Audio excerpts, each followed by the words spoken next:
नमस्कार, जय हिंद। आज के हमारे क्लास का टॉपिक है हावर्ड गार्डनर।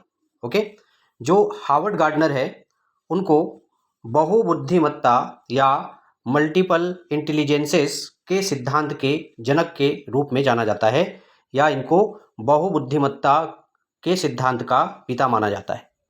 ओके, जो हावर्ड गार्डनर है उन्होंने बहुबुद्धिमत्ता को कुल मिलाकर 8 प्रकारों में वर्गीकृत किया है, जिनकी अपनी अपनी एक अलग विशेषता है।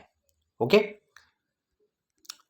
हावर्ड गार्डनर के द्वारा वर्गीकृत बहुबुद्धिमत्ता के प्रकारों के संबंध में अधिक जानकारी के लिए आप हमारे किताबीपन यूट्यूब चैनल पर जा सकते हैं और वहां से इनके द्वारा वर्गीकृत बहुबुद्धिमत्ता के प्रकारों को समझ सकते हैं। ओके, आज के वीडियो में फिलहाल इतना ही।